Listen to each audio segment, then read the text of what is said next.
Kama ni jisongeris na ndugu tushuka na bala kama unatoka unadia maana Rende ni ya mapanga Rikichona mapanga Tunakuiza kikujua moyo wako kela wama Si mapenzi ya kukiba patase kucheka nafanya Kabla kuiba shakidi na ipa Sinto wazenga ika kuchinja Na kuzima nutaka na kukarima Kata kwa mini yaje tukuikesha zaidi Picha ni maiko tunakuza mangosho Mondoni safi kwa nyamaza pigo koto ananiweza Labda kwa ndoto Rente mtu na iwekelea kongoto Kabla kuiba shahidi na iba Sinto wazenga ika kuchinja Na kuzima nutaka na kukarima Kata kwa mini yaje tukuikesha zaidi Picha ni maiko tunakuza mangosho Mondoni safi kwa nyamaza pigo koto ananiweza Labda kwa ndoto Rente mtu na iwekelea kongoto Ondokea kini jeshi ya dimaina Masanze wanainje kukuhangaisha Mvinyo na ganja sitawaisha Sombona nijipepesha na imaisha Newcats ya mlena na watolea makena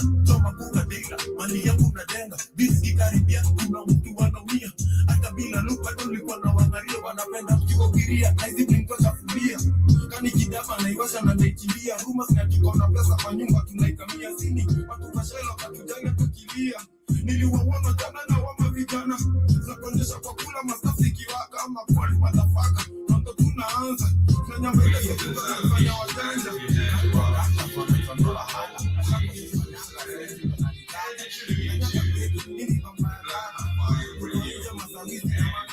You're now listening to the best music.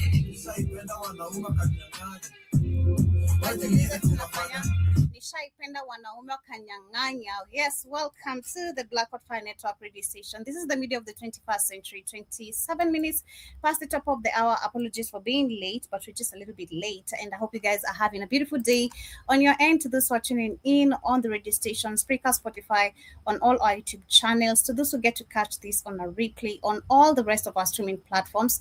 Good afternoon, good evening from my end. Hope you had a beautiful weekend. Mine was fantastic, can't complain. But of course, welcome to another beautiful, amazing session of the Africa Today show. And today we have a very interesting conversation.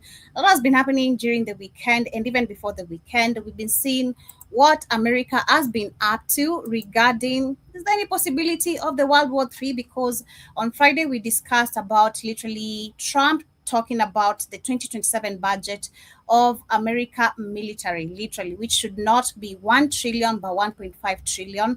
And we're going to be expounding on that because saw him literally declaring that they're going to be taking over Greenland. We're also seeing literally current possibility of strike, current possibilities of a strike that is in Iran. And also we saw the doomsday nuclear plane Jovi, you gotta take down this sport thing you got on here.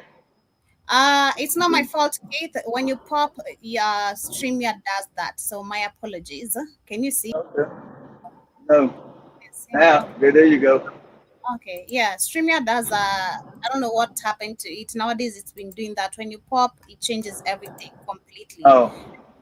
But yes, Karibuni, I'm saying that we're going to be expounding, of course, we saw, and the question of today is also, how does 1% control the world? And also, which is a big puzzle, and the big puzzle goes back to what we were discussing on Friday, seeing that America and Trump himself, of course, declared that the budget of 2027 military is going to be 1.5 trillion, not 1 trillion.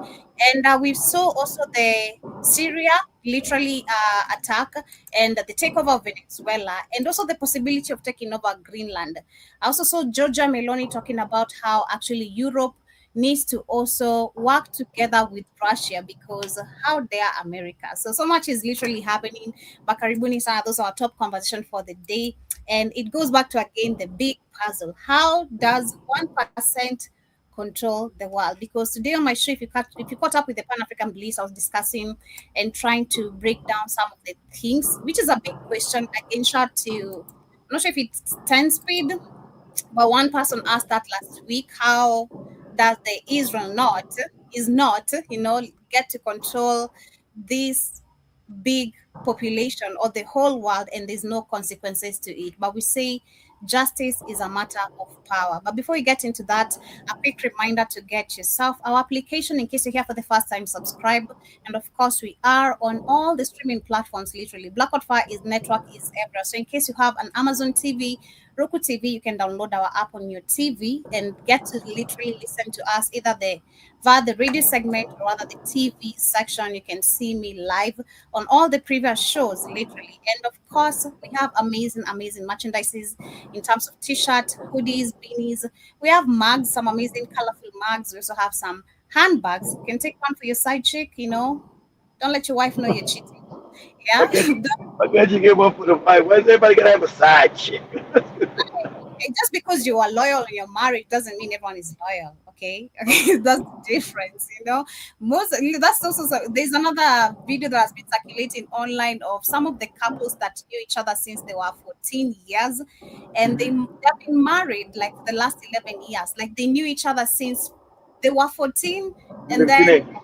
Yeah, apparently the husband cheated. So there's this one blog that is very trendy in Kenya that literally knows how to highlight and make you literally go deep into the conversation.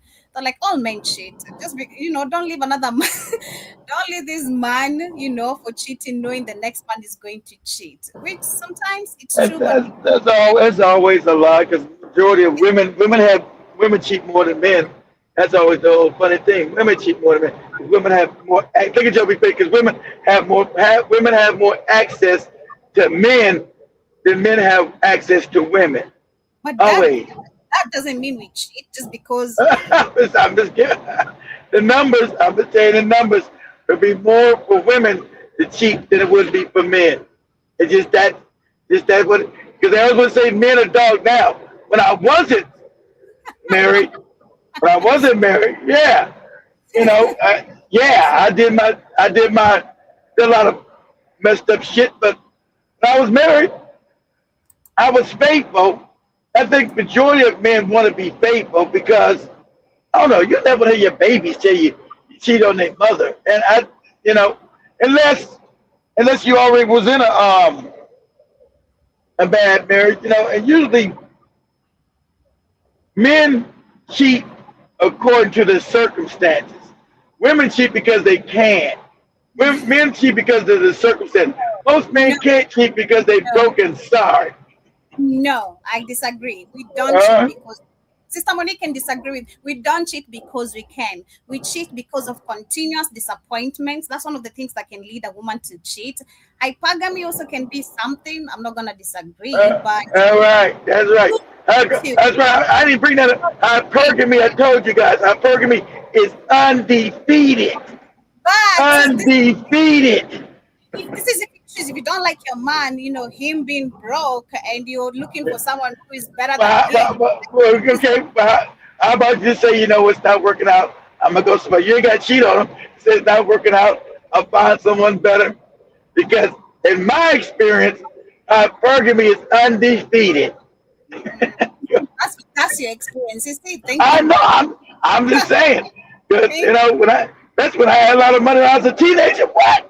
When I was a teenager and I had money, man, I could get your girl. Didn't make you did get a lot of people. I know that was the fun because hypergamy was because I was the same guy.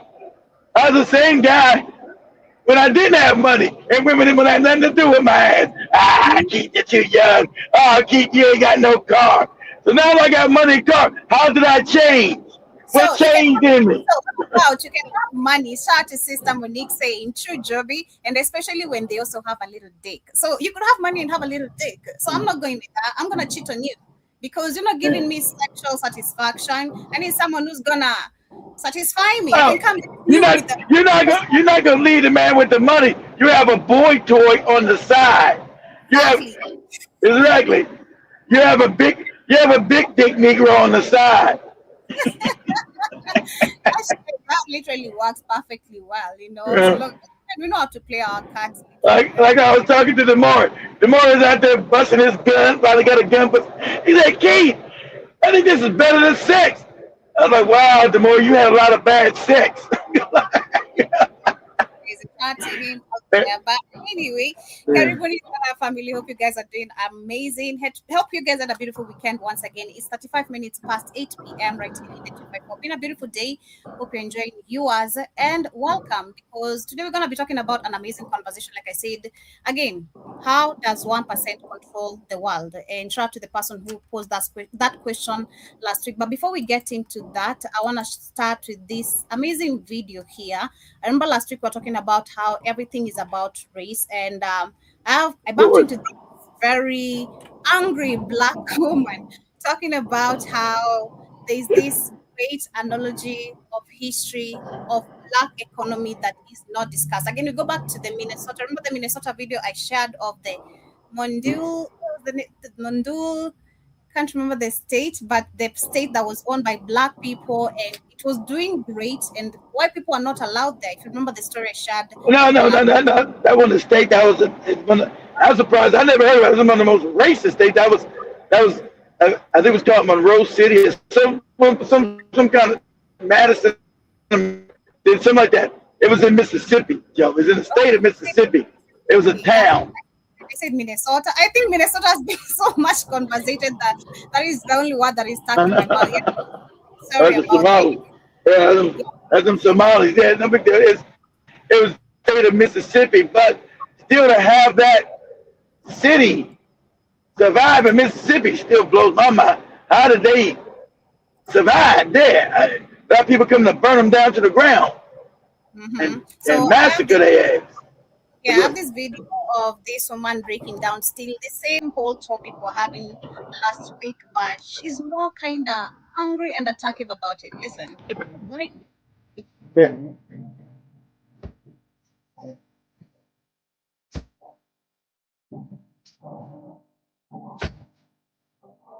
Yeah, white people. Yep.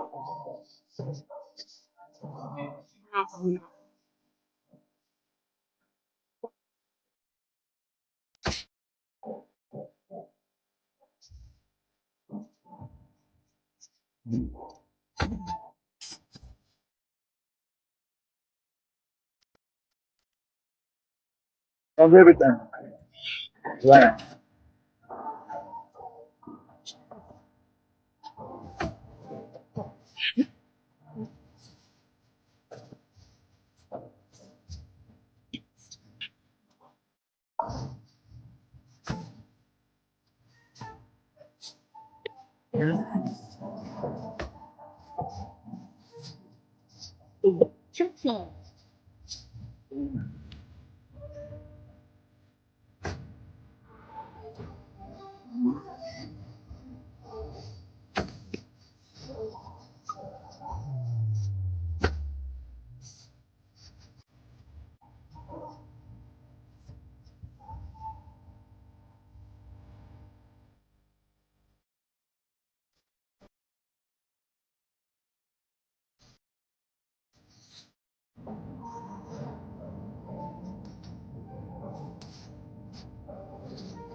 I meant to win. Right. So exactly, we go back to the 1%. So I love the fact that I started with that video because it still hints with the topic and stick with the topic, right? How does 1% control the world? Literally, because we're living in a monopoly system. That is just a fact. You know, it's not just a system; it's a monopoly system, and it's a system where Exactly what it is. where black people will never, especially black people, are not supposed to be on the top. They're not On the supposed to bottom level. exactly. They're not supposed to be where anywhere in the top. But also, it also goes back to something I think John Mosquito also talked about, and something we talked about also last week, talking about when I thought and questioned when I was young if white people had tribes, Right. but Peter said for them it's not about tribe, it's classism, which again it goes back to monopoly, exactly what she said. So still, how does 1% control the world? That's the big puzzle. But before we get into even deeper conversation, because stick with the conversation, like I said, we're going to be talking about America and how they say they're going to be increasing their military funds. That Oh, is in yeah. 2027. But this doesn't seem like just 2027 because we're seeing already attacks in countries like Venezuela, right? We're seeing attacks in countries like Nigeria. Let's not just focus on what is happening in Europe and all that, or the other countries, but also Africa is very much targeted. I mentioned earlier today we have the UN military cars and machines that have been seen entering Kenya, that is in Nakuru, which is leaving so many Kenyans questioning what could this be meaning? Is this about the Minnesota or is this about the gold? But still It's all not these. about it's not about Minnesota. This is what I try to explain to Africa. This is a new scramble for Africa. So as their systems start to collapse, they beg. I was just on the phone with the Maury for about 2 hours, trying to explain to him, let him show how had to reword the questions because Google would lie to him about 1%. How the stock market is a fraud. How things are fake. There's still money from the bottom and move it to the top. So there's a re-scramble for Africa again because Africa has real resources. And so with their fake money system starting to crumble in Europe and America, they got to take the mask off. Soft power, I can't use soft power no more to affect you because too many of you starting to wake up and know I'm stealing from you. So I can't be just using Negroes dancing and talking and singing and all that goofy shit and say you want to give me your resources. Now I got to be brutal with you and bring in hard power. That's when you know an empire is coming to an end because they just removed the mask. They want about democracy and freedom and all that civil rights bullshit. It's about you got resources. I'm gonna smack you in the head. I'm gonna take them and make them mine and call them mine. So that's what you see happening, and that's why they want to double down on the military budget because they want to go to war, guys. They want to reshape the globe. That's why you got the cats with their hats in Iran destabilizing it. Iran's about to fall because that's one of the countries what they didn't have a Rothschild bank. Venezuela didn't have a Rothschild bank. So these are for power systems. So, and also, like I said, it's showing you also that China, and like I told you, Africa, America can't fight China or Russia. I said, moron, you have no idea. You guys don't understand real. You look at too many goofy movies. You don't understand. America could dominate Russia anytime it wanted to. The only reason why they're doing it now is because the financial system is collapsed. So they're going to start. They want a war to happen. So they're getting really everything they want. Iran's about to collapse. They got people in the street, and Russia can't. Russia's what, an ally of Iran. It can't protect them. Like they couldn't protect Syria. They couldn't protect Venezuela. Remember, Joby Reed, what the Venezuelan guy said. He said, American military holds certain technology that I've never seen in my life. He said they were paralyzed. They were paralyzed. They were paralyzed when America did some kind of burst of energy where everybody started bleeding from their noses and eyes and all that stuff. So this is how ruthless they're going to be now. So America killed like 150 people, innocent men, women, and children. So they're not, no one's concerned about those people. They just murdered those people, right? Just murdered them. So what you have now, and that's why also Trump said, any of you YNs, you young Negroes, right, who have any kind of criminal record, you're going to be drafted in the military automatically. 18, like 28, they're preparing for a war. Because at the end of the day, the Jays and white people want to give up their power. They stole the world and they plan to keep it. So they know their fake banking system is collapsing. That's how they would bribe in the world, bribe out these goofy African dictators, give them no money. But if that money has no more value, what can they bribe them with? Nothing. So that's what you have happening right now. The face is slipping, and they throwing Europe under the bus too. Like I told you, Europe can fight Africa, but Europe can't fight no real military. Europe is hollowed out. That's why they said Europe said we're gonna fight Trump about Greenland. Europe will get his back broke.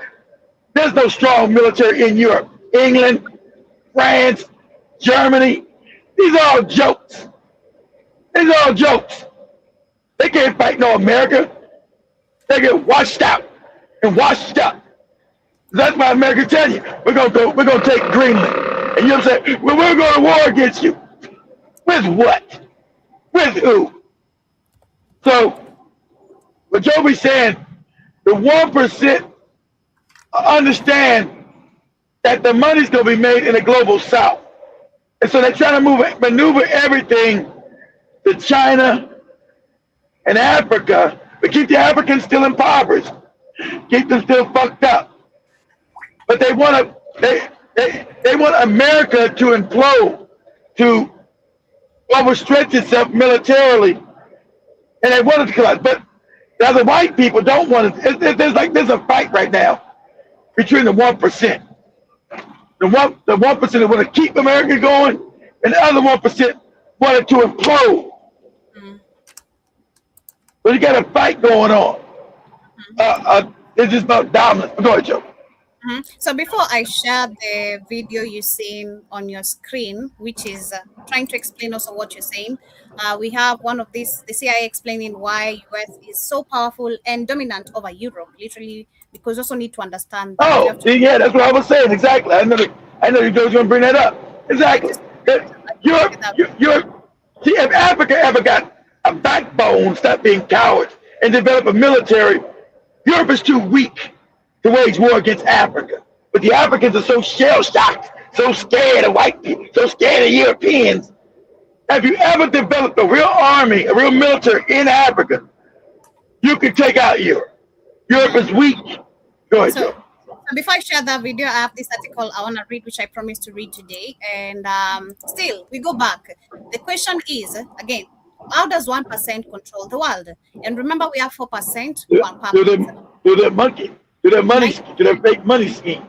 90% are asleep, and 5% know what is going on and are trying to wake up the 90%. The 1% now want the 5% waking up the 90%. Again, this is a big puzzle. Again, how does 1% control literally the rest of the percentages, including the puppets, because they're not in a safe place? Because they control the money printing machine, Joby. That's why. So if I control all the money, that's why at the end of the day, the control of currency is the most important thing. That's why when Gaddafi was talking about making a new currency, he had to go. The control of currency, that allows me, Joby, to pay off everybody and put me at the top. Because I make the money. I make the fake money. You don't. I make it with my fake banks. So that's go ahead. So let me read this article, which talks about Nat Rothschild and how now they are calling for Iran's leader to be removed. They are saying that the Mossad and are behind the protests in Iran. Mossad. I said that. See, I didn't know you were going. I told you that exactly. The Mossad, which is Israeli, which is the cats with the hats, and the CIA, which is a puppet of them, right, are behind the destabilization of Iran. I know it. And they're gonna get his ass. They're gonna get his ass out the box. You got to go. Go get rid of your ass. We're gonna use your people because you're too stupid. You should have gave your people some freedom a little bit so they couldn't come in and overthrow you this way. But you're too busy with that Islamic stupid shit. That's given to the morons. Okay, you morons, you think you're Islamic? You better figure out where Islam came from and who created the shit in the first place. The same elites created that fake Islam shit. Go ahead, Joe. So Mossad and the CIA are behind the protests in Iran. Mossad has a famous motto, which is, in quote, by way of deception, thou shalt do well. Thou shalt do well. Iran is one of the few countries not aligned with the Rothschilds, influence central banking. Literally, like I mean, not a lot. You know, they're a lot. We mean not a lot. We know it was the Rothschilds that created Israel, Joby, through the Balfour Declaration. With Lord Rothschild said, I want that. I want this area. And the King of England said, okay, Lord Rothschild, you can have it. They tell me they're not a lot. They're created by, that's why the main street is called Rothschild Way. Are you crazy? They completely control the country. They created the country. Go ahead, Jay. So they're saying that the Rothschild profited from every major war, which number one, we have Exactly. Napoleonic Wars, hmm Crimean War, we have the World War One, World War Two, and beyond. They funded destruction and reconstruction and made trillions from war. They created modern governments, debt systems. They also created Israel, of course. That is something. Exactly. That's what I'm just saying. So how could they not be aligned with Israel when they created that country, Joe? They literally created it from nothing. Go ahead. Yeah, so they're also saying that Iran is one of the last major countries not integrated into IMF Exactly. Western Rothschild central banking dominance. Iran Exactly. is also the way of the Greater Israel Project, which is also the Greater Israel Colony. And now Mossad-backed protesters are setting mosques on fire in On terror. fire. A typical Israel behavior. They have been burning down churches, mosques in Palestine for a long time. Mossad agents were providing instructions to paid operatives after they got caught rioting in Iran. It's clearly a foreign intelligence operation is included. Mossad has a famous quote, again, by way of deception, That's thou them. We do war. and it works. Mossad deceives, Of course it Mossad works. deceives Iranians, and the Zionists controlled politicians, and Western media deceive the Western world.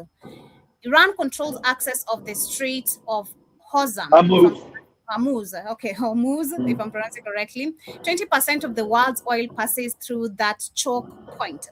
Control Hormuz is equal to control energy markets. Bomb it, and you have a massive problem worldwide. Remember, before the Iraq war, Netanyahu publicly warned that Saddam had weapons of mass Mass destruction. destruction. Not He testified before the US Congress and he Congress. gave speeches. He pushed the agency.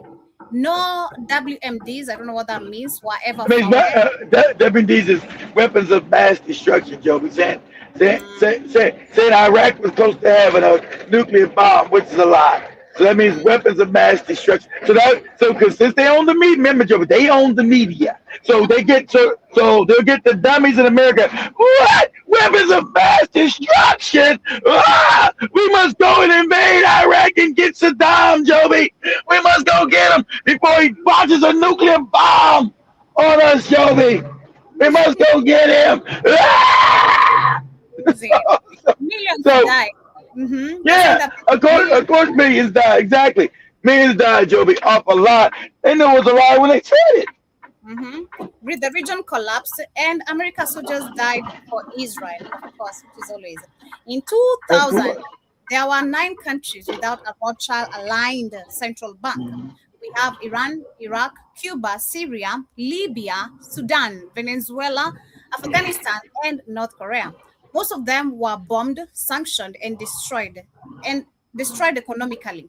American soldiers didn't die for America, but for the Of course Rothschilds.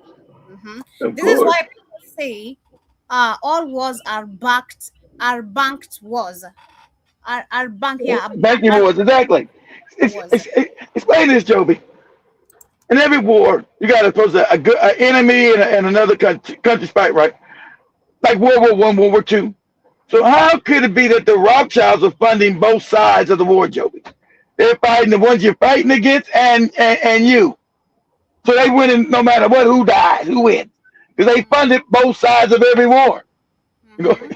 And Zionist bankers profit massively, literally. And the regime change in Iran would mean, if the regime changed in Iran, it would mean the Rothschilds aligned banking, Israel colony expanding and genociding neighbors without consequences, IMF loans, foreign military access, and privatization of resources, including oil, gold. Of course, public-private partnerships, Joby, that bullshit. When it comes to all your shit, they put it on the name. Leave the people poor like they do right now in Libya, and they steal and they stay rich, Joby.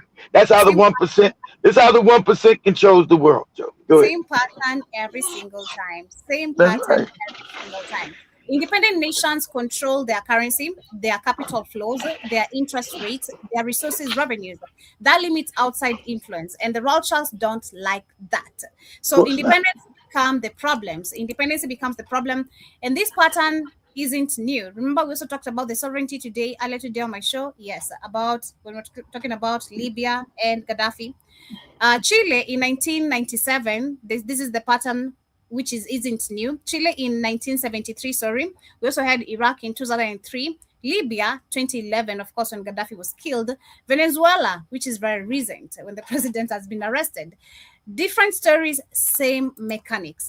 This is why Iran is always described as evil, irrational, backwards, and dangerous. Demonization always comes before interventions.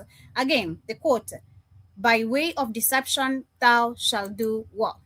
People ask, why do elites care so much? Because it's about creating one world government, of course, which is part of their agenda, remember, controlling trade routes, financial leverage, and Greater Israel Project. The Rothschilds do not care about Americans or Irans. Neither do the Venezuelans. Venezuela, Iran, Libya, Iraq all get the same narrative. Again, quote, liberation. But liberation is not only illusion. Only the naive believe that liberation comes from a corrupt foreign empire. Only the naive believe that the Rothschilds are trying to free them. Liberation never looks like economic independence, sovereignty, neutral foreign policy. They're saying that it always looks like debt, privatization. Again, we go back, which is also our country. Kenya is very much invested in privatization, military bases, and more wars. It's not liberation. It's total enslavement. People think war is emotional. It isn't. It's manufactured, very much planned, and very much it's contractual. This isn't a real, the real question is never, is this leader good or bad? 99% of the leaders are corrupt and bad. So this is why we also go back to 4%. 4%, which are the puppets. Again, 90% are actually not aware of what is happening. 5% are trying to make the 90% understand what is happening. Remembering, only 1% controls the narrative and controls the world. The question is, who controls the territory? Again, the 1%. Because this, I love the fact that this goes back to the topic.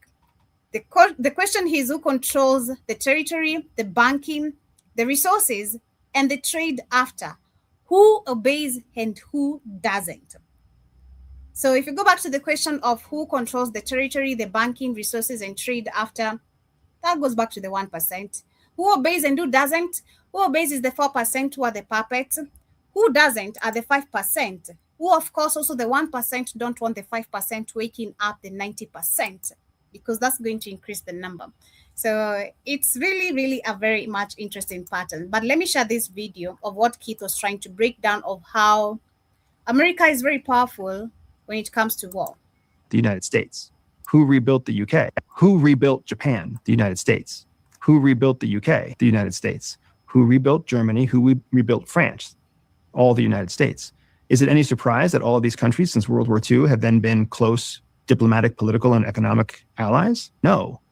And guess what they all have? They all have very similar sheds, because we built their political systems from World War II based on ours.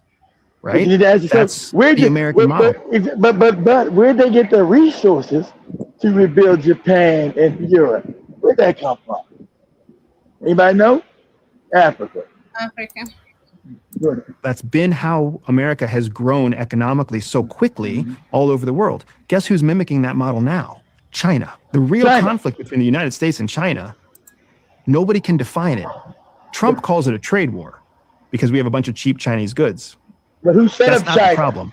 The problem China is that Xi Jinping didn't grow by itself. What happened to how did China go from poor to rich? You got to ask yourself. China was poorer than Kenya 40 years ago. So how the hell is now China a world power and all this other shit? Because that was they plan to move everything. And everybody thinks BRICS is in competition. already told you, Cats with the Hats created bricks. Go ahead, Joe. He wants for China is for China to be a net exporter of high technology. Who's the only other net exporter of high technology? The United States. The United States makes electric vehicles. China makes electric vehicles. The United States makes telecommunication. China makes telecommunication. That's the conflict, because what China is doing is giving the rest of the developing world an alternative to the United States. Who rebuilt Japan? The United States. Who rebuilt? Europe's military has been so weak for the past 80 years because the United States has been picking up their check for that whole time. Europe gets to brag about free healthcare, affordable college, an easier quality of life because they do very little military spending. Perfect example, look at the title of this article. Record high European defense spending, and that record number for the European Union is $345 billion in 2022, while the US military budget is approaching $900 billion. Last time we came close to only spending $345 billion on our budget was in the very early 1950s during the Korean War. Up until recently, Europe has been enjoying a nice free ride at the hands of the Americans. The US established NATO in 1949 as a means of containing Russia. It was an alliance mainly of Western European countries and the United States, in which the United States said, if anyone attacks any of my allies here, that is considered a declaration of war against the US, and then we obliterate whoever starts it. Russia got the message, which is why all they did was make threats against Western Europe, but they never actually set foot. Second reason for NATO was that Western Europe was too stupid to be as powerful as they were, namely Germany, England, France, even Italy. Look at World War I and World War II. The third reason, for economic and financial reasons, obviously, was to make sure that this wealthiest segment of the world had enough money to buy American products and to invest in American financial instruments. It's a lot more money to have around if you don't spend it on your military. That's why Europe does a lot of whatever we say, and we get to keep over 50,000 of our troops there. It's also the reason why Russia didn't invade the rest of Europe after World War II. And it always entertains me when European people are like, oh, you Americans, you are so backwards. Look at our people compared to your people. We take care of our citizenry so much better. Same people have no idea how their economy actually works and how much we're actually covering for them. I know I made them sound French because in my eyes, the French are the biggest leeches in all of Europe. If you don't believe me, go research the former French colonies in West Africa and also Haiti. I'm sure a lot of Americans are mad because they think too much of our economy goes into military spending. Those Americans are wrong. 1962, we spent 9% of our GDP on military spending. In fact, that was a lot of the 1960s. That time period was one of our most wealthy and successful. Healthcare and college education was pennies compared to what it is now. In fact, we are spending less money compared to our GDP than we ever have. 3%, that small amount of our GDP, is still more than any other country is spending. From 1950 to today, we have spent an average of over $600 billion a year on the military. If you calculate that number in today's dollars, we have spent over $42 trillion in defense since 1950. China and Russia combined in that same time period doesn't even total $12 trillion, meaning that America is easily $30 trillion ahead. Well, China couldn't. China was poor. China was still poor there, stupid. China couldn't spend that kind of money. China was just poor. China just became a wealthy country. China was poor. Russia's always been poor. They couldn't spend that kind of money. I'm doing a joke.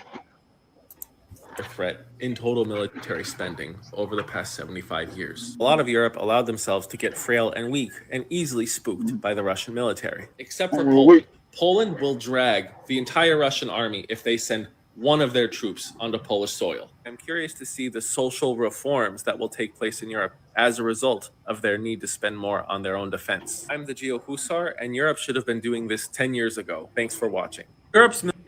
What if the whole world is against the USA? Every single army in the world combined still wouldn't match America's military power. The US spends more on defense than the next 10 countries combined. A mind-blowing $877 billion annually. Even if all nations joined forces, they'd face massive logistical problems just getting their troops to American soil. The U.S. Navy controls the seas with 11 aircraft carriers, while the rest of the world has only 15 combined. America's geography is another invisible shield. 2 massive oceans on each coast, friendly neighbors north and south, and diverse terrain from mountains to deserts make invasion nearly impossible. But here's the real kicker.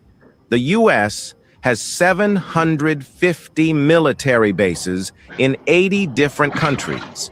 The closest any potential enemy could get to matching that? Russia with just 21 foreign bases. This isn't just military strength, it's total global dominance. But the question goes back to, there's something you mentioned some time back. You said Russia has the best military weapons globally. So how come still... I said that weapons, I said they're the best, to me, airplanes globally. Not weapons. I don't know what America has a lot of secret weapons. I think Chinese weapons are probably better than Russians, man. But I think Russia had the best aircraft. But not weapons. Russian weapons always been sorry. All right, like I said, they're regular AK-47. That shit don't shoot straight at all. But No? good thing about it doesn't not really precision. You're trying to like kill somebody up close. You can like spray a bunch of bullets and kill them, but if you like, the military. I'm thinking about the AK-47, which is better than ours. Is that see weapons you got to clean all the time, Joe. You got to keep them clean so they work. One thing about the AK-47, which is better than American weapons, you can drag that shit to the dirt, get through the swamp, and you get up, and that shit still fire, still kill your ass. American weapons, you drag that shit to the dirt, and a jam, it's all dirty, it don't work right. God damn, it gets you killed. But its accuracy is better. So if you keep it clean, which is hard to do, you're fighting a war. Keep your weapon clean. American weapons are better with accuracy, Joe, right? If I point it at you, looks like I'm gonna blow your head off. Russia, they point at you, it might miss you. Okay, understood. But as we move on, still on the same conversation, remember last week we also hinted on Trump mentioning on taking over Greenland. So I want to share a little bit on that, and then we also look at the U.S. dooms nuclear plane, because so many people are talking about this and questioning, could there be now a possibility, because how America is moving, it's like we're literally moving towards World War III, and it's not even a discussion. It's very much evident. There is something being planned that people don't know. Yeah, because World War III does three things. It has population control, kills a lot of people, because you don't call it murder, call it war. You kill a lot of people, a lot of goofy Africans to go fight it, kill a bunch of their ass off. It resets your economy back to zero, Joby. So no more debt, so you still maintain control. Damn. So who could this be set on? Whose debt could be literally trying to be wiped out? Who's trying to be wiped out? America. It's crazy, but listen. On Greenland, whether they like it or not, because if we don't do it, Russia like it or not, or China will take over Greenland, and we're not going to have Russia or China as a neighbor. Okay. So this was said. Russia's trying not to take over no Greenland. That's great. After this, Giorgia Meloni saying that actually Europe needs to work with Russia because there's no way America has the audacity of doing all this. As he says, there's no way we're going to have Russia and China as our neighbor. Now she said they got to work with Russia when they try to fight Russia, right? Actually, they got to try to fight Russia because they know militarily Europe is weak, Joey. They can't fight anybody. Remember, they've been fighting Russia for 4 years in Ukraine. Now they got to team up with Russia because Europe cannot stop America. If America really wanted to take over Greenland, England, France, Germany all together couldn't do shit. Sweden, Italy, Spain, they couldn't do nothing but run their mouth and get knocked in the head. That's it. I would like to make a deal, the easy way, but if we don't do it the easy way, we're going to do it the hard way.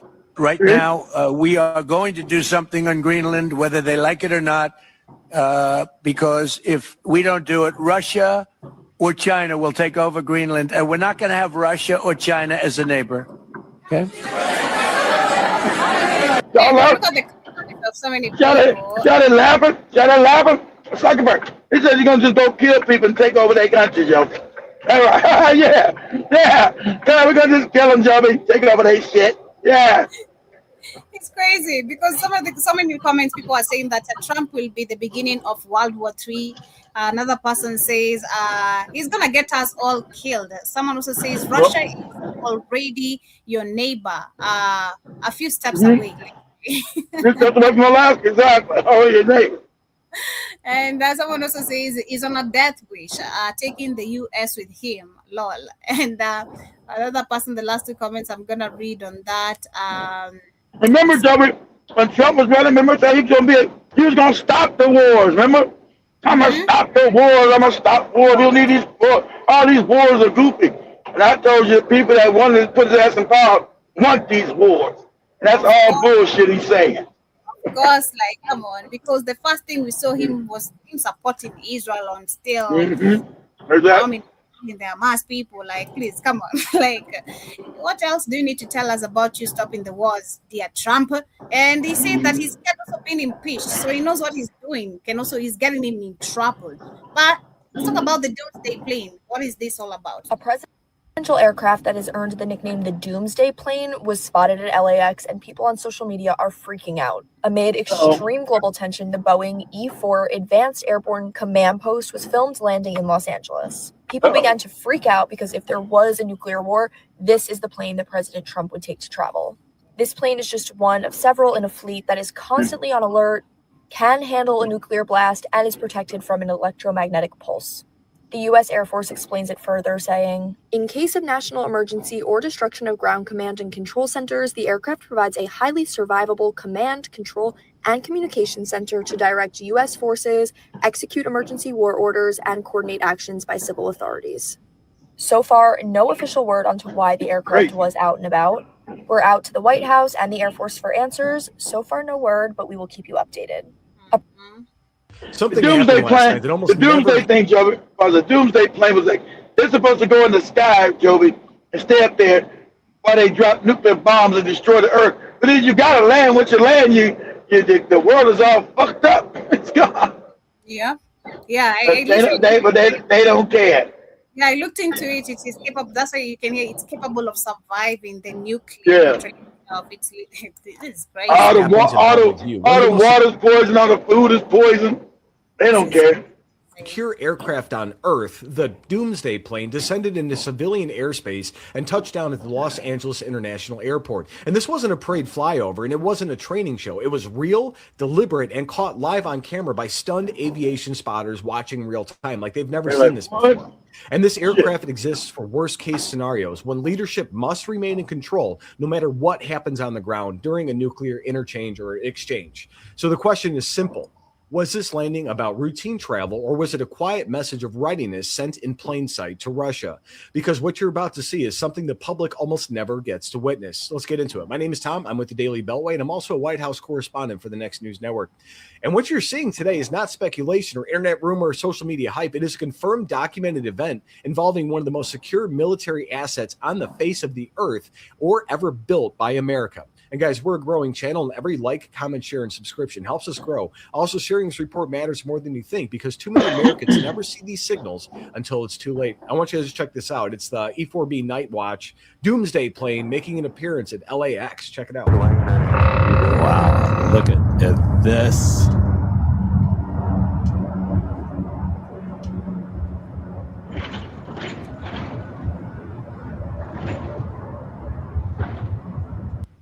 A presidential aircraft that has earned the nickname the Doomsday. Something happened last night. It almost never happened. I think we only have 2 or 3 of those planes. And this aircraft is not designed for visibility. It was designed for survival in the case of a nuclear exchange. And the E-4B exists so civilian leadership can command the entire United States military if ground infrastructure is compromised. It can coordinate nuclear forces, conventional units, cyber responses, and global operations, all while airborne. It's pretty insane. And on board was Pete Hegseth, and that detail matters. Cabinet officials don't casually travel on this platform. And when they do, it signals seriousness, planning, and and continuity. I'm going to ask you guys this. If you believe the landing shows preparedness, I want you to say iron ready in the comments. And if you think it's a message meant for foreign adversaries watching every radar screen, comment they see it. I feel like the puzzle and the question that people should be asking is the possibility of where this could be happening. Like that's the question. I feel like that's what people should be concerned about, unless I'm wrong. Like, where is this gonna be happening? Like, who is going to war with who? I mean, so far, so many things have been made clear. Exactly. What's the message? This is, you understand, they do this a lot of posturing they do. So this is showing Russia and China, we're ready to go to war with you, motherfucker. Mm-hmm. We're ready to destroy everything. Yeah, I saw also there was a video that was circulating on TikTok where China did open the, I don't know what they call it. I'm going to use the radar, which detects a plane from miles away, like any type of plane. But isn't it funny? China and Russia has done nothing. Maduro's been in prison over a week. They say, oh, you better get him back, you better do this. And what have they done? So this is blowing hot smoke. Told you, if Russia and China don't do nothing, they look more and more weaker on the world stage. So a lot of these puppets are gonna be like, hey, I can't go with you. I might get snatched in the middle of the night and get my butt cheeks tapped.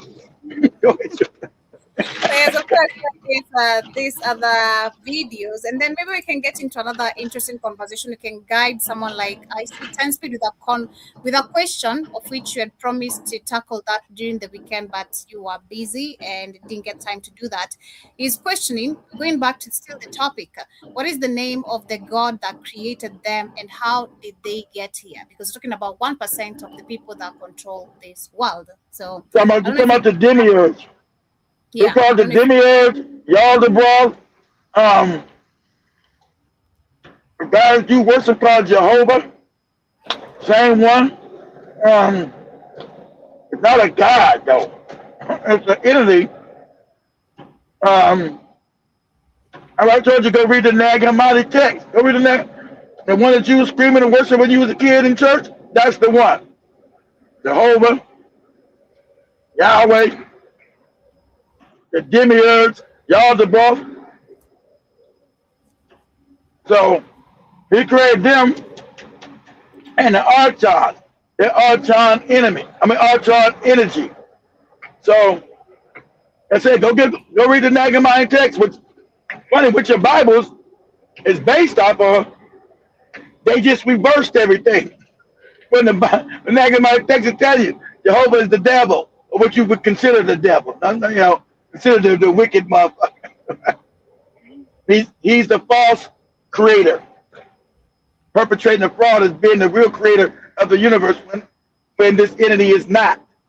So go back to ancient terms, it would be the demiurge, Yaldabaoth, something the Chinese guy on TikTok saying all this as well. This is ancient African science, 10 Speed. This has been the Africans, not the goofy ones you got running around today. The ancient Africans been knew all this. Ancient African history. This is science. I mean, the Dogon and certain shaman in Africa still know this truth. So do it, Joey. Okay. Here's what we say. Go to Google. I'm gonna say, what is the definition of the demiurge? D-M-U-R-G-E. I think that's how you spell it. What is the definition of the demiurge?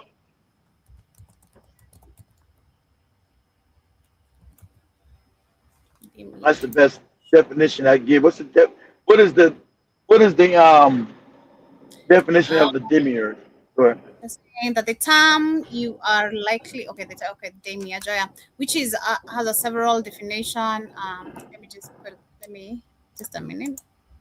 Let me do this. Okay.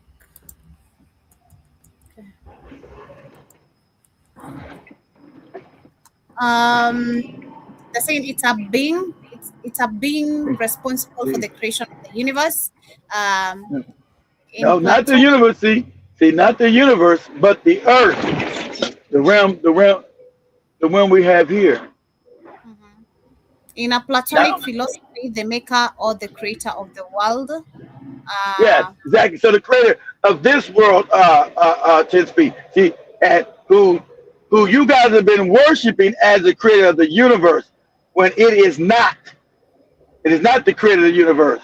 It's the creator of this existence, this 3D realm that we live in. And that's what the Nag Hammadi text in ancient Africans told you, that there's a demiurge that has been made in charge of this planet, right? That created this planet when it was trying to escape true God. That's where you get the devil story from. And I said all these biblical stories come from older stories.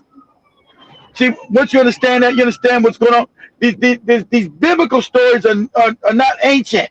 They come from older stories and given different names. So the devil, that's why when you read your Bible, you can mix up the devil and God for one, because it's the same being. Nobody say the devil's the light bearer and God and Jesus the light bearer. That's why you mixing up your gods in the Bible on purpose, so you don't know that you're worshiping the devil and the God is the same fucking entity that you're worshiping. That's why people say, waking up, say, what if you found out the devil is God? God is the devil. Because that's what it is. Ancient Africans knew that the thing that you're worshiping as the creator of the universe is not. It created this realm because it was detached from true creation, and it has to feed off our energy. It's the demiurge. And see, even that, they know, remember they created these people that created Google. That's how you know Google's lying. Google said, demiurge is known as the creator of the universe. No, it's not. What? Demiurge is known as the creator of the earth and the solar system, and it's a soul trap. It's a magnetic field around this solar system. That's why you die, you come back. You die, you come back. You die, you come back. You die. You're in a reincarnation soul trap. You die, you come back. You die, you come back. Because this thing has to feed off your energy because it's detached from truth. So that's why you never learn no real science, everything's always a lie. That's why to maintain power, it must consistently give you lies. You don't know how the world, you don't know how real science works. You understand that you're caught up in a soul trap. When you die, you'll see whatever goofy religion being you believe in. Let's say you're a Muslim. Allah, or Jesus, coming. So you'll be thrown into another damn body. You'll recycle energy. So if you understand that black people, you are the faces of the creator, everything feeds off. That's why everybody hates us, because it feeds off our energy. That's why everything it puts African people on the bottom and in misery, because these things feed off your energy. That's what the demiurge is. See, but Google just told you that's the creator of the universe. You're like, what? Are you insane? They're lying to you in your face. It's the creator of this realm of existence. Go ahead, Joe. Let me share this, because since we've shifted into that, and everyone has understood what's happening in America and all that, let's get into a little bit of science. I don't know if TikTok is gonna give me the true facts of what you're trying to explain, but let me share this. We go to the demiurge. Go, let's see. But we'll get to that. And if you are white, he is your father. Not only that, you're also Greek. But we'll get to that.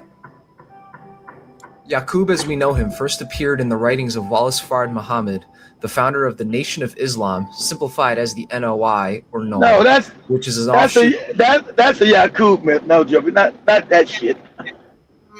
Okay. That's the biggest scientist. Have you ever? So they're not giving me the demiurge. So TikTok is not gonna give me. According to some school of thought, Yahweh came on this. So if I tell you the truth, you promise you won't get mad. All right, now here we go. This is the most accurate chart of Noah's 3 sons. Everyone started out dark skin. Now, as we get into the different nationalities, I want to say a lot of people are mixed. Mixed with what? They keep going to that Bible trip. No. Worship your entire life isn't God at all. Let me see on YouTube if I can get semi video. Just a minute.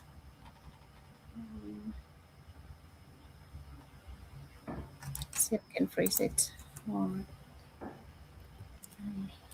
We're saying, I give this same the biggest side of this. So they're saying the black people here, right? You're the only people here. You're all that goofy Noah's Ark shit, all that made up shit. They're saying during the time of Atlantis that the demiurge and black people globally were started falling vibration. So they started mixing, because there's a 25,000 year cycle of time. So as they start falling in vibration and knowledge, they start becoming more tribal. So they started mixing genetics to try to make a being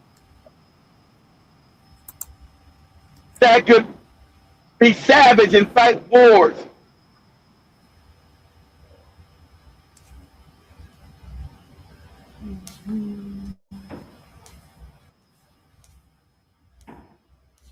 Okay, let me share. Sure.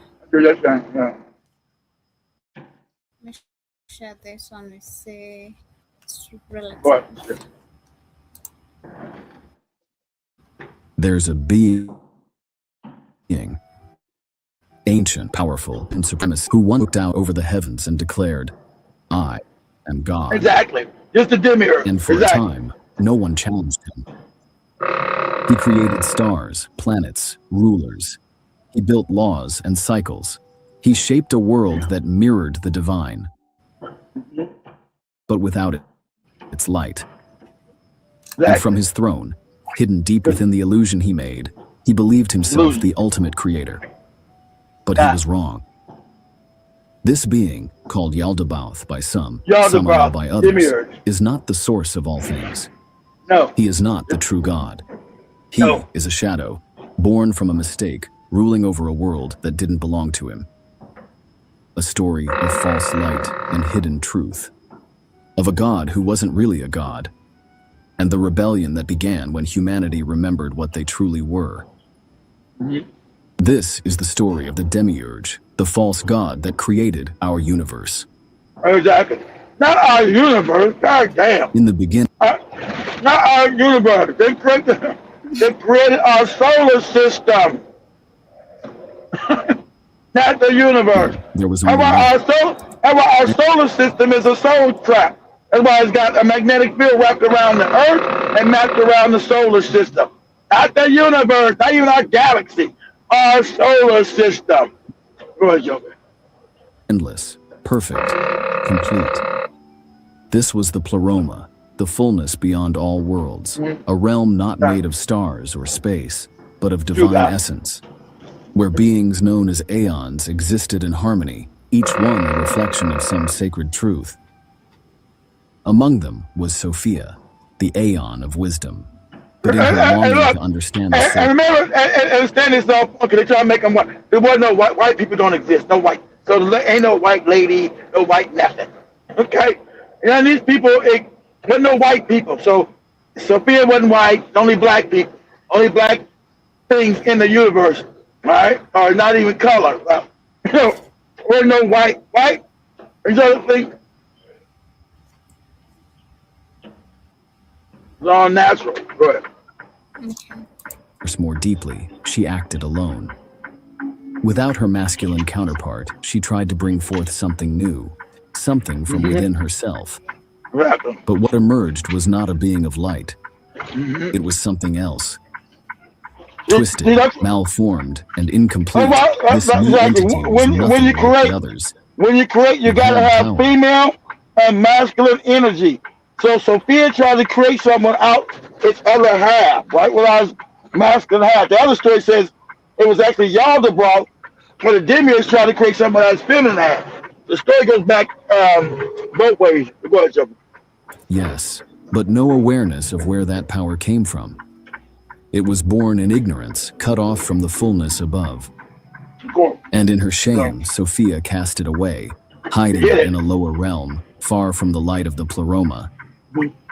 This being would later call himself Yaldabaoth, but for the sake of consistency, we'll refer to him as the Demiurge for the remainder of the story.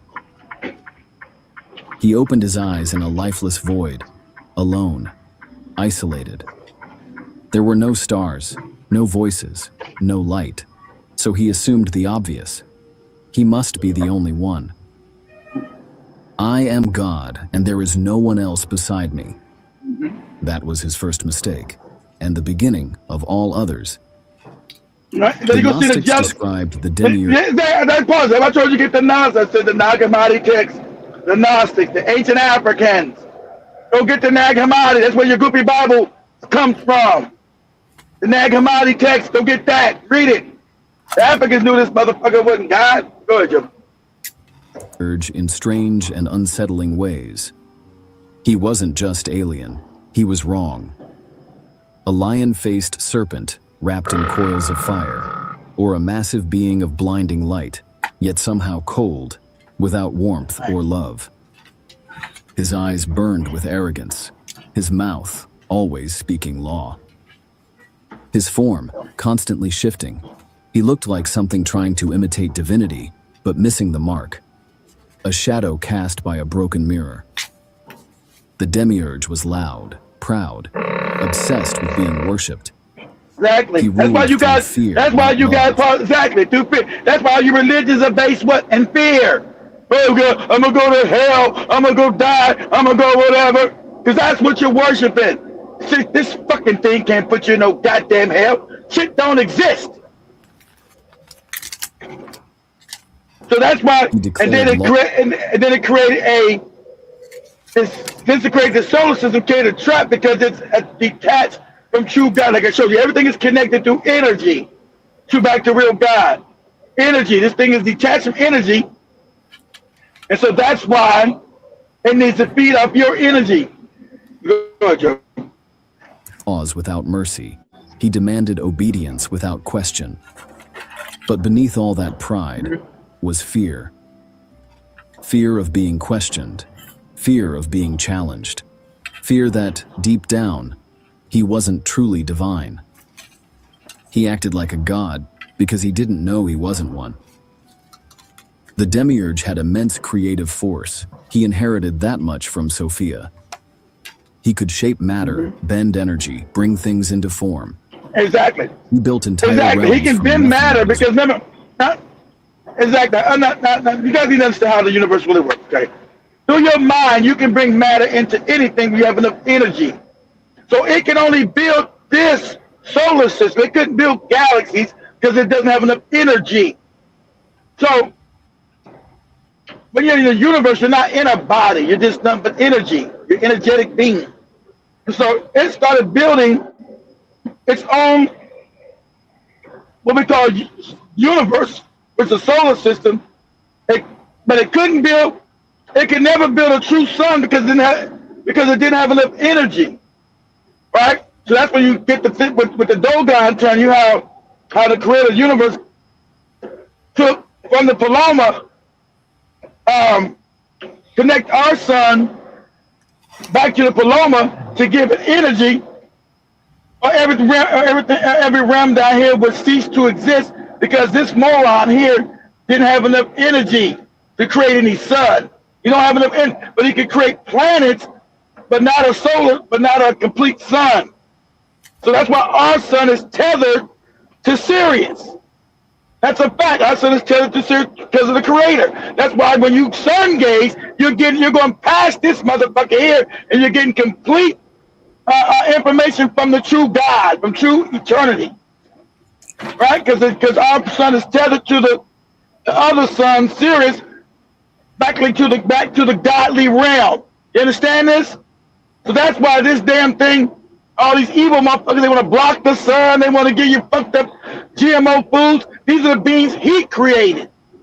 Everything they do is all wicked, against nature, against true God. Everything they do is against nature. They want to make robots and AI and all against God. This thing is fighting a battle against the creator because it's not it. This is why all your goofy stories and your goofy Bible, your goofy devils, and your goofy fucking Allah and devil shit. It's this motherfucker. He's the devil and your fake God in one. He's all of it. And so he created other beings, which you call demons, right? And so he took those other individuals where you get the creation of black people being controlled by this thing and start creating a non-black entity, white people, Asians, other people, to house this demonic the energy of this motherfucking thing is housed in them. That's why they want to go to war. That's why they're wicked. That's why they're racist. And being against black people gives this fucking thing energy.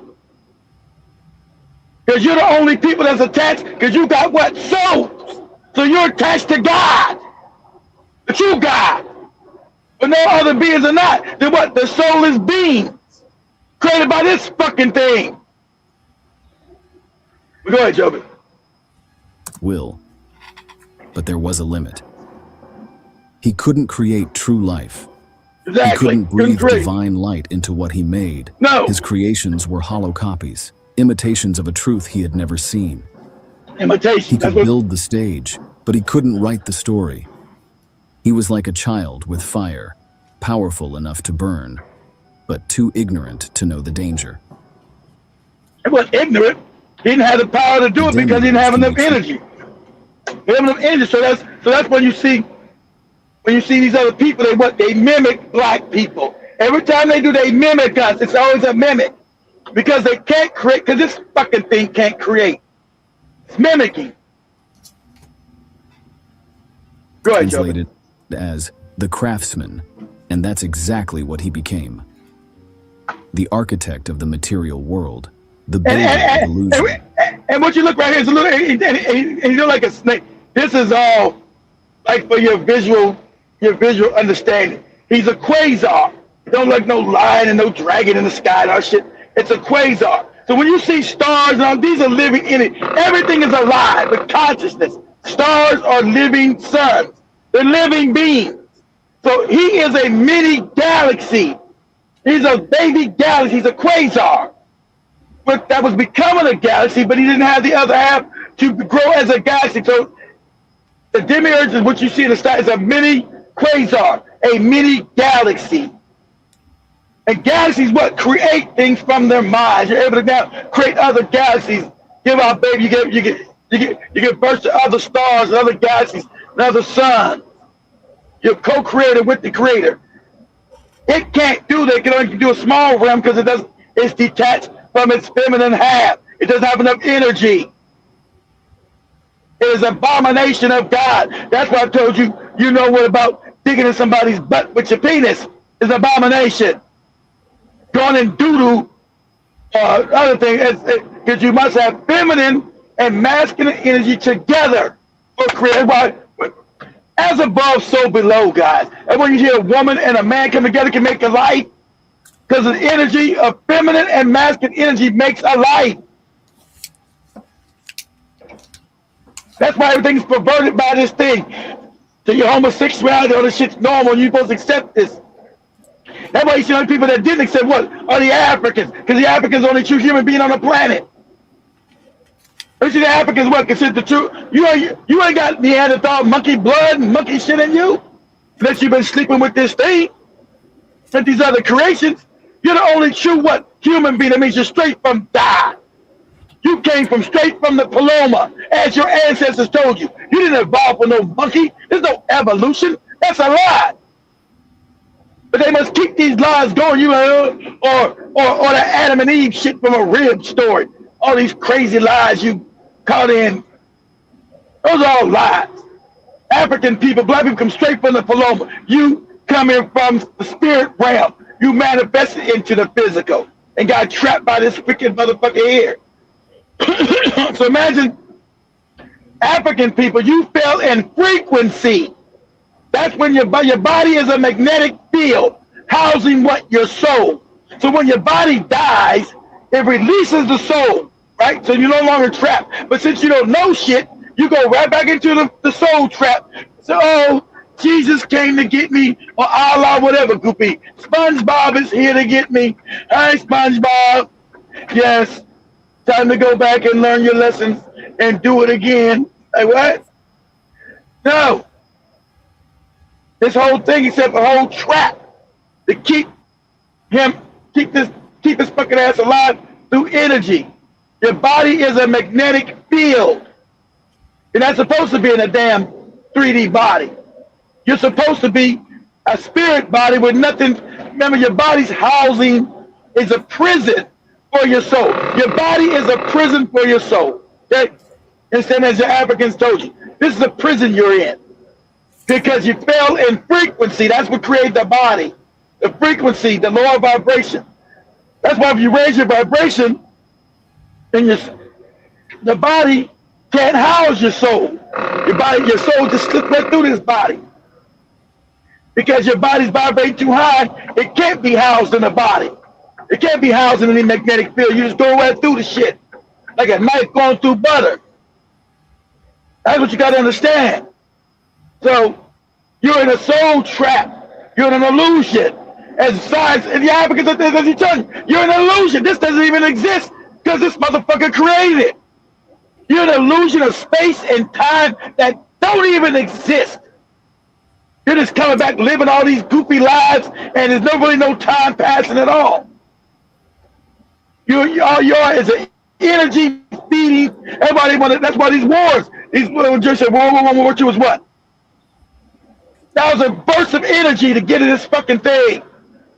Those were sacrifice of energy. They got you drinking blood and eating bodies. That was crazy shit. Remember, everything is an exchange of energy. When you're eating an animal, you're getting a lesser form of energy. Then eating fruit, it's all energy. But as Africans, you don't got to eat shit. Because you get energy straight from the sun because you are a soul being. And nobody's going to teach you that because you're born in a trap. You're born in a death trap. And if you don't ever wake up, you just keep living, keep going back through the shit.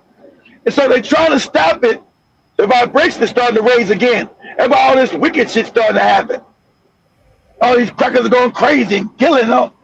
But when you know what it is, what's housed in it, it's the energy of this fucking thing here. Everybody say, oh, this is all fantasy. This is all, no, they've been doing this for millions of years, right? Everybody got like 90% believing in all these dumbass religions. It's all based in fear. You gotta ask yourself, what created the universe wants you to be in fear and worship it? No one wants you to worship it. I'm everything. What could your worship do for me? Giving me money and all. What created the universe can create shit out of his mind? It ain't everything. Where the fuck would it need your money? You got the mind of a child. What creator of the universe needs you to worship it? It would never even want that. It vibrates too high to even get your goofy worship. Only a being like this would want your worship. Creator of the universe don't want you to worship it. Well, what? What could you give it? There's nothing you can give or take from it. That's all.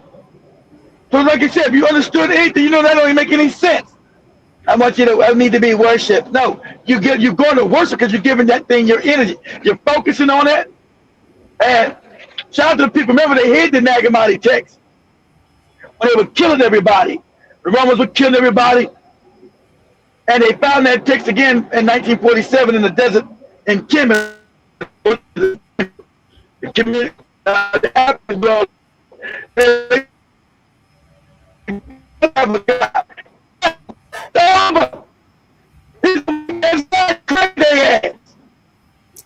know if it's my internet or yours, but you're breaking. It was the same thing. Go ahead. Oh, go ahead, Jeff. Go ahead.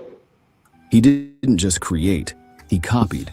He tried to mirror the pleroma above, but his version was distorted, closed, incomplete. Exactly.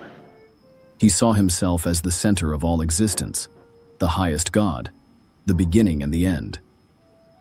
But in truth, everything he built was a hollow shell. It had no soul, no spark of divinity, just the echo of stolen power. Exactly. And yet, that echo was enough to shape a world. The Demiurge began crafting layers of reality, not the open, living harmony of the pleroma, but a closed system, a machine, every part with a purpose, every law ironclad, every soul trapped inside it. This was the structure of control. Trapped. He started with the skies, great arching realms, stacked one above the other. To him, they were divine kingdoms, vast heavens of glory. But to those who could see beyond the veil, they were just layers of illusion, dim reflections of the light he'd never known. He made heavens, but locked them tight. He made angels, but chained them to his will. He made laws, but with no understanding of the soul. He thought he was building order, but he was building a prison. And in that prison, he sat on a throne of lies, declaring himself the one true God. There were 7 heavens, some said. Others counted 12, but they all agreed each one was ruled by a gatekeeper, a servant of the Demiurge. These were the Archons. Archons. The Archons were born from the Demiurge's will. Exactly, you understand? And that's what I told you, it's deep, that all these other people on the planet are children of the Archons. Every non-African is a child of the Archons. Yeah, it's really fucked up. Sure does. Every non-African is a child of the Archon. That's where they came from. That's where they come from the Archon. Being Go ahead, Joe. of immense power, but no wisdom. Each one was like a limb of his body, carrying out his desires. They were rulers, enforcers, and watchers, guarding the gates between heaven and earth. Each Archon was tasked with keeping souls asleep, locking away the knowledge of their true origin. They whispered lies into human thought, wrapped chains around the spirit, and kept the divine spark hidden beneath layers of fear, shame, and distraction. Though each had a name and form, they all served one purpose: to maintain the illusion. The world the Demiurge made wasn't a paradise. It was a closed loop, a system designed to keep souls from escaping. Birth and death, reward and punishment, law and consequence. Exactly. Work that, come back. All of it carefully crafted to feel real, but always slightly off, always hollow. He gave people just enough light to keep them moving, but not enough to wake up. Pain was not a flaw in his system, it was the point.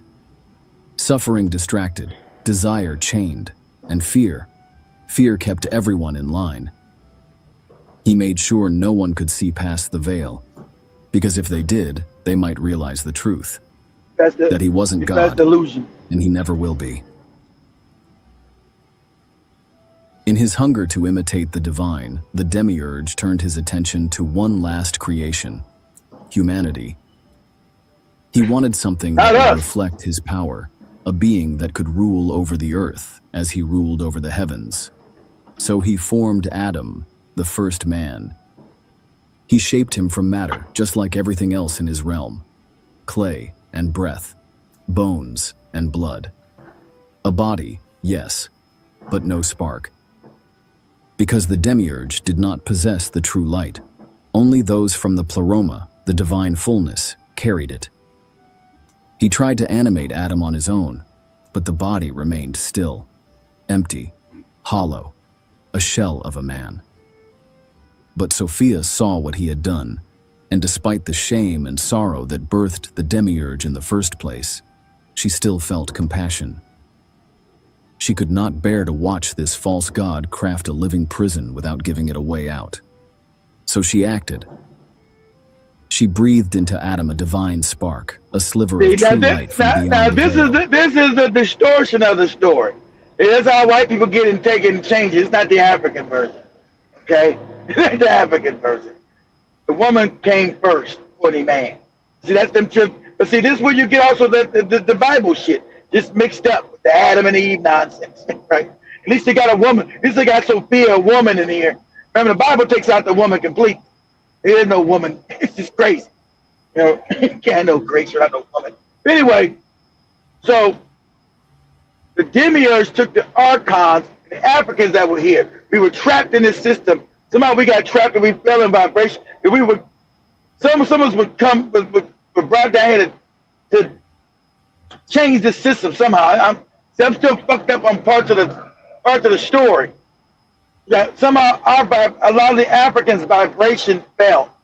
This motherfucking thing was able to manipulate the vibration. So we fell into skin. We fell into a body from the non-body realm. Because whenever you go to the paloma of any galaxy, that's where the energy is more perverse, right? It's more centered. It's more energy in the center of a galaxy. See, we being way out at the end of this galaxy, the energy is not as focused. So that means we somehow fell into body because we were too far away from enough energy to maintain an etheric body. So we fell in frequency with this fucking thing. And so now we've been caught in this soul trap. I don't know how long we've been here, just repeating lives, giving this fucking thing energy, right? And we know it created these other people through black people, right? You got some black people that you got coon ass niggas always, right? They want power, lust for what greed. So this thing couldn't create them, but the African could. So we know it was the African that did do it because you have the creating spark. But you made the hollow shell of this thing. That's why these stories are real. You made a hollow shell of East Indians, Asians, and white people. But you had to put some kind of energy in it. Like you said, you couldn't do it to make it what? React, to make it move, to make it function. Some energy in it. So what you did, you took part of this motherfucking thing's energy. Now, I'm not advanced if the Africans did that. Remember, you're dealing with high advanced technology, high advanced Africans. You didn't know that. Smarter than you would ever imagine that we are today. That would take the energy of this fucking thing here and house it into these beings. And the only way it could do that, see, remember, melanin, unless you are on drugs or drinking all the time, they can't manipulate your melanin and put another energetic being inside this house. But an empty shell, that's why it was created white, because there's no resistance. There's no resistance. That's why you know it's not nature. Why they go outside, they get burnt up by the sun. It's not natural. So it was created that way to house this fucking demiurge energy in it. That's what's walking around, demonic, because this goddamn demiurge is demonic energy. They got to look like some cute ass lion and shit. No, it's a fucking demon. Because it fell in vibration when it fell into this realm and started creating. It fell. That's why it feeds off what? Low vibration energy. The music's all fucked up. Kill somebody, shoot somebody, twerk, and all this old crazy shit. And it's based on hate and fear. It's all low vibrational shit. Understand that? It's all based on low vibrational energy. So this thing ain't no fucking lion head. It's demonic. It's low vibrational. And it's got to be fit. So that's why these archons are demonic. And they created a realm of demonic humans. And that's why the Moors said we got to go in there and clean out these motherfuckers. We got to put melanin in this damn thing. Because the Africans knew what was going on. So we got to put melanin in this damn thing. This damn thing is wicked as shit. It's evil. Everything Africans you see, because you created from God. Everything Africans are loving and kind. Because you created from true God. True source. But all other people on this planet are what? Have racism and hatred. Because they got this damn thing's energy in it. You ever thought about that? You're only a human being. Why do you think you got your hair is the only human hair? Because the coils like what? Like electrical coils. Because you get downloads of energy straight from God. Not this damn thing. You get downloads straight from the creator of the universe. No other people do. You do. That's why they got animal fur on their fucking heads. And since this whole realm is based in propaganda, you're like, ooh, I wish I had, like joke, I wish I had blonde animal fur.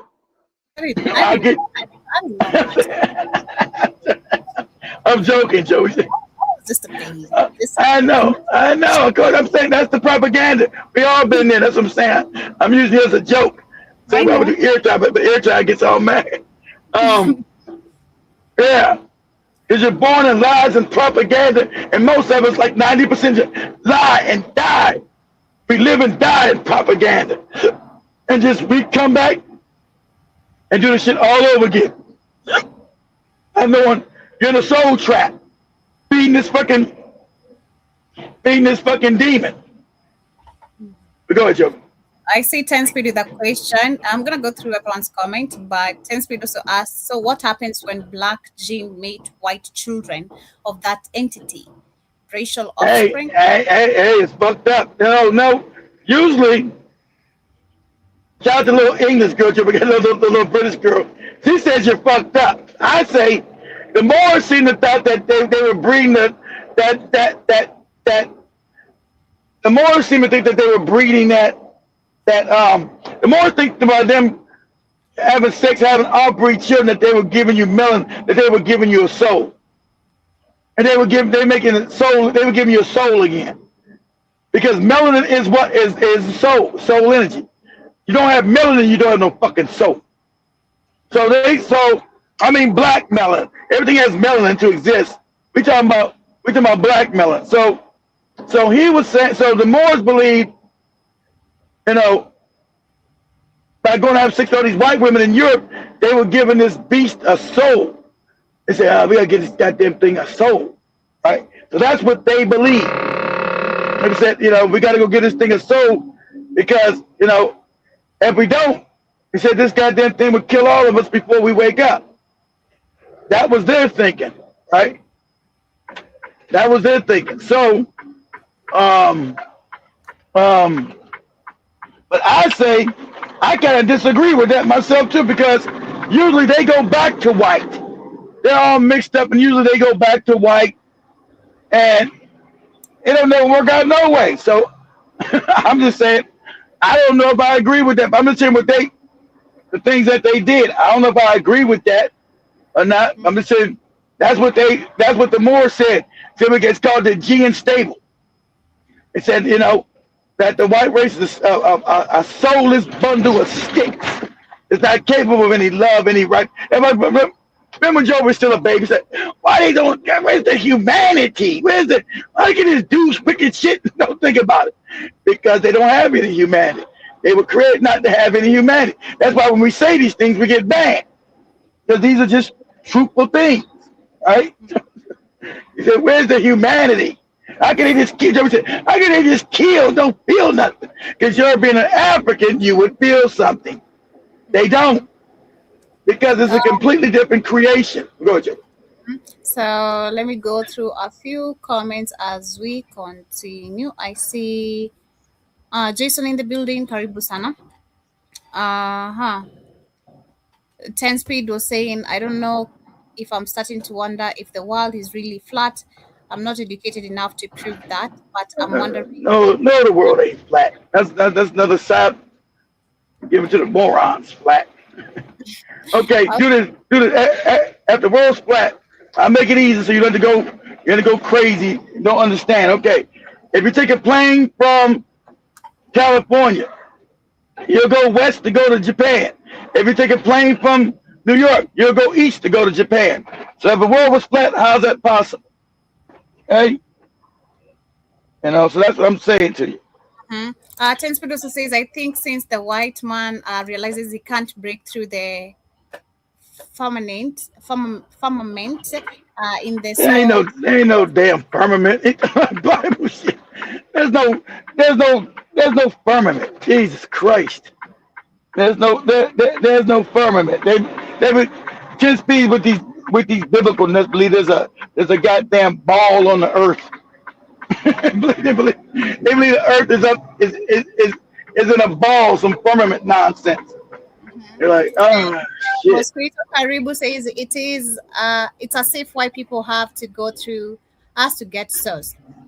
Whistle, we have direct access, explains the love, hate they have for us, the love and the hate they have for us. And I also see Jibajaba Karibu Sana once again. I think say hi to you. Hello, hope you're doing amazing. Had a beautiful weekend. Sister Monique says our genetics are powerful and we go to a spiritual place. And I also see Jiba says, if I was a god, I wouldn't be bothered with humans. I know. Exactly. Too chaotic. It's crazy. Shout out to Judge Guy. Hope you're doing amazing. Also says, Keith, you're breaking up because you're speaking the truth. That's what's up. Of course, it's YouTube.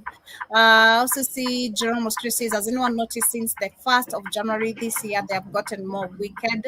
Literally, there's a lot of violence, especially with these ICE agents. Like, crazy. Like, this is what just crazy. I don't know. But I've seen it personally on the internet. A lot of chaos are happening with this. It's crazy.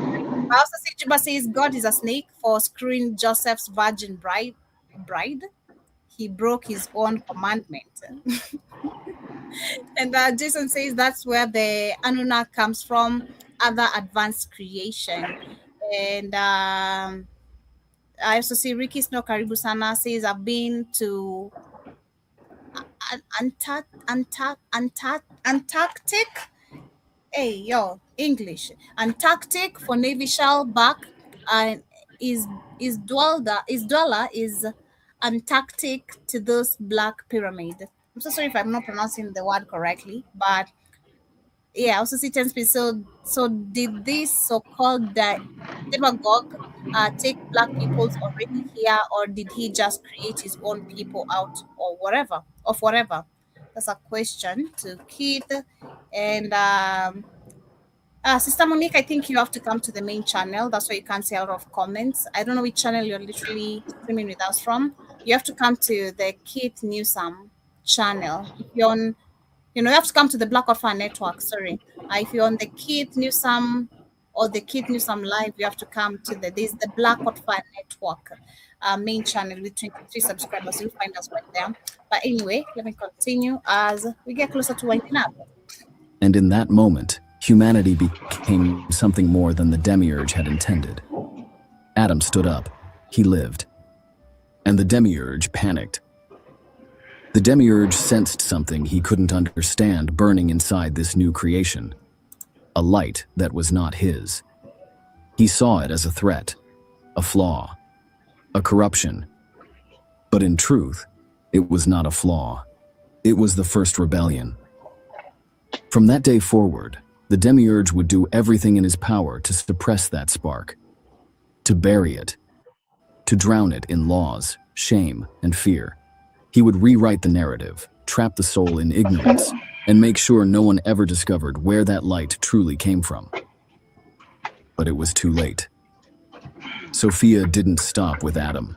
She placed another spark in Eve, the feminine reflection of the divine. Together, they carried within them the memory of something greater, something beyond this world. And it was Eve who first listened when the truth. There's the link, Sister Michelle, Sister Monique. There's the link of the main YouTube channel. Hope you get it and get everyone there. Came whispering. In Gnostic tradition, the serpent in Eden was not a deceiver. It was a messenger, a voice from the higher realms. It came not to trick, but to awaken. It told Eve the truth, that she and Adam were more than the Demiurge had allowed them to know. That the fruit was not death, but knowledge. The divine truth, also called gnosis. When Eve ate from the tree, her eyes opened. When Adam followed, he too saw the lie. They were not the creation of a true God. They were children of light, trapped in the image of a false one. And that changed everything. Hey everyone, just a quick intermission here. I wanted to say thank you for watching this. I know you could hit that. Any more of our fascinating stories, a thumbs up, make it different. The Demiurge had lost control. The divine spark, buried deep in humanity, was now awake. And that spark, once kindled, could not be put out. It remembered, not in words, but in feeling, a faint echo of a higher place, a longing for something more than rules and flesh and fear. And the Demiurge hated that. He couldn't destroy the spark, so he turned to his only remaining weapon, deception. He built layers upon layers of illusion, religions that promised salvation but chained the soul to dogma, laws that rewarded obedience but crushed curiosity, systems that rewarded order but punished questioning. He placed archons over each layer, rulers, watchers, enforcers. They shaped every level of the material world, from the stars above to the flesh below. Each heaven they built was a mirror of the pleroma, twisted, fractured, and fake. Every part of reality became a distraction, every desire a trap. The demiurge didn't need to imprison your body. He only needed to blind your soul. But the spark kept flickering. It whispered in dreams, in suffering, in love, in silence. It reminded the soul that it was more than this place, that it had come from light and could return to it. And so began the war within. Not a war of swords or fire, but of memory, of identity. The soul, trapped in the flesh, would stumble through the world, haunted by an ache it couldn't name. It would try to fill the void with pleasures, with power, with belief, but none of it would be enough. Because none of it was home. Some would go mad, others would awaken. A few would hear the voice of the divine through the noise, the call to remember. And every time a soul remembered, the illusion weakened. The demiurge knew his world was fragile. It looked eternal. It felt real. But it was built on a lie. And lies can only hold if no one looks too closely. The illusion could not last forever. The aeons, the beings of true light, watched from beyond the veil. They saw what had become of Sophia's forgotten child. They saw the souls imprisoned in his imitation of creation, and they chose to act. In many Gnostic traditions, they did not send an army. They sent a messenger, sometimes called the Christ Aeon, sometimes the Logos, sometimes simply the messenger. This being descended not to conquer, but to awaken, to stir memory, to whisper the forgotten truth into the hearts of men. He entered the prison quietly, born into it. He walked among the lost and broken, not as a ruler, but as a reminder. He told them they were not from here, that their true home was light, that the world they saw was not the whole truth. And most of all, he taught them how to see.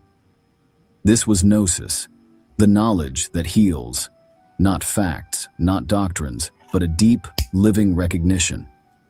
You are more than this. You come from above, and you can return. The demiurge couldn't stop it. He tried, of course. He unleashed fear, crucified the messenger, twisted the message. He cloaked gnosis in layers of theology, law, and ritual. He offered counterfeit versions of salvation that led nowhere. His authority was never based on truth. It was based on blindness. And now, people were beginning to see.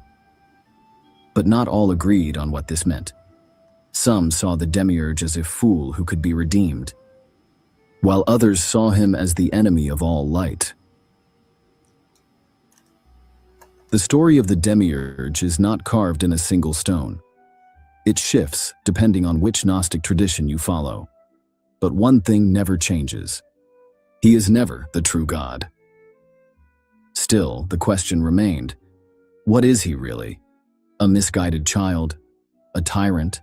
A tool? Or something worse? In Scythian Gnosticism, the older and more radical branch, the demiurge is irredeemable. He is not simply mistaken. He is the enemy of truth. The Scythians saw him as the God of the Old Testament, wrathful, jealous, demanding blood and obedience. They didn't view that as holiness. They saw it as the mark of a false god trying to control what he didn't understand. To them, the demiurge was not a bumbling fool. He was a cosmic tyrant who twisted reality into a prison, obsessed with power, completely cut off from the light. The serpent in Eden, a hero. The fall of man, a mislabeling of mankind's first awakening. And the goal was simple: expose the lie, break the illusion, return to the true source beyond the heavens. But not all Gnostics were so hostile. Valentinian Gnosticism took a softer approach. To them, the demiurge wasn't evil, just ignorant. He was the byproduct of Sophia's mistake, a malformed being who didn't know where he came from. He truly believed he was God, not out of malice, but because no one had ever told him otherwise. In this view, the demiurge was a kind of cosmic warden, blindly maintaining a system he thought was real. And maybe, just maybe, he could be taught, reached, even redeemed. Some Valentinians believed that Christ descended not only to awaken humanity, but also to shine light on the demiurge himself, to remind him that he too came from something greater. The demiurge has also been linked to more familiar names. Some Gnostics equated him with Yahweh, the God of the Hebrew Bible, particularly the parts where he demands loyalty, punishes doubt, and claims sole divinity. Others saw him as a distorted reflection of Satan, not the embodiment of evil, but the great deceiver, the one who traps rather than frees, who claims what isn't his. Still others believed the demiurge wasn't really a being at all, but a symbol for systems of control, for false authorities, for the voice that demands obedience without understanding. Whatever his label, one thing remained constant. The demiurge is not the highest god. He is not the source of light. He is not the end of the story. Maybe the demiurge never left, not as a winged beast, not as a screaming god in the clouds, but as an idea, a pattern, a system. In the Gnostic view, the demiurge was never just about one being. He represented something deeper, something far more familiar. The lie that what we see is all there is. The illusion that power equals truth. The belief that control, domination, and blind obedience are divine. We still hear his voice in the places where authority goes unquestioned. We see his face in institutions that strip away choice in the name of order. We feel his grip in ideologies that reward ignorance and punish doubt. Gnosis, true knowing, was always the threat. Not because it gave people secret magic, but because it gave them clarity. The clarity to see that not every throne is earned, that not every law is sacred, that sometimes the God behind the curtain isn't a God at all. In a world full of noise, silence still speaks. In a world built on illusion, truth flickers. Yeah, so literally, we're going to come to the end of today's conversation right there. Think we lost Keith, but that's the end of that amazing video. Thank you, 10 Speed, for the question which has gotten us to this deep conversation of understanding this version. But literally, I guess we're gonna be wrapping it up today right there with the Africa Today show. That has been my time with you guys today, and of course my name is Joby. In case you're here for the first time, subscribe. This is the media of the 21st century, Blackout Fire Network. Feel welcome to downloading our app on the Google Play Store. Blackout Fire Network is the name. We have amazing things. Apart from just this conversation, we have other previous conversations that you can catch up with that are previous.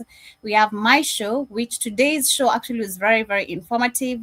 That's which got me to the first conversation we were having about how does the 1% control the world? Still leads us actually back to the question that 10 Speed literally did ask, and that's understanding the creation, this creation, literally. How does the 1% control the world?